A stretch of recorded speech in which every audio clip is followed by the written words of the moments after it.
అమ్మో నేను ఖచ్చితంగా చెప్పాలి ఈ వార్త. మా వాళ్ళు కూడా ఇదే చెప్పమంటున్నారు కాబట్టి నేను ఈ వార్తను ఖచ్చితంగా చెప్పాలనుకుంటున్నా.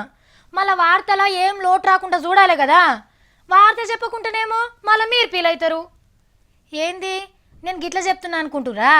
ఇగో చేతిలో అధికారం ఉండి పనిచేసే లీడర్లే చెయ్యాలి కావాలి అని వెనక ముందు మాట్లాడుతుంటే ఎట్లుంటది? గందుకే నేను గిట్లా చెప్పిన. బీసీ ఇంజనీర్లంతా కలిసి ఓ సంఘం పెట్టిండ్రు. బీసీల పెద్దన్నలంతా పోయి దీపాలు ముట్టించి మైకుల ముంగట జోరుగా మాట్లాడిండ్రు.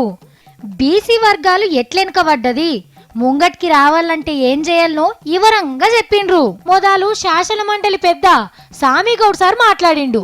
ఏం మాట్లాడిండో ఇందా? ఉద్యోగ వ్యవస్థలో ప్రమోషన్ కల్పించాలి, అదేవిధంగా క్రిమిలేయర్ అనే పదాన్ని తొలగించాలి. బీసీ విద్యార్థులకు, బలహీన వర్గాల్లో ఎవరైనా చదువుకునే విద్యార్థి ఉంటే తప్పకుండా ఆర్థిక సాయం చేసి విదేశాలకు ఉద్యోగాలకై పంపాలి, చదువుకోవడానికి పంపాలి. ఎన్కసిరి ఎమ్మెల్యే శ్రీనివాస్ గౌడ్ అన్న మాట్లాడిండు. కేంద్ర ప్రభుత్వాలు రాష్ట్ర ప్రభుత్వాల విధానంలో మార్పు రావాల్సిన అవసరం ఉంది. కరెక్టే సార్లు, కానీ ఎవరు మార్చాలే సారు? బీసీల బతుకులు మారుస్తారన్న ఆశతోనే కదా మిమ్ములను ఎంపీలు ఎమ్మెల్యేలను చేసింది. సర్కార్లతో కొట్లాడి ఏమేం కావాలో అవన్నీ చేయాలి గాని ఇంకెవరో చేస్తే మంచిగుండు అని మాట్లాడితే ఎట్లా అని అడుగుతుండ్రు బీసీలు.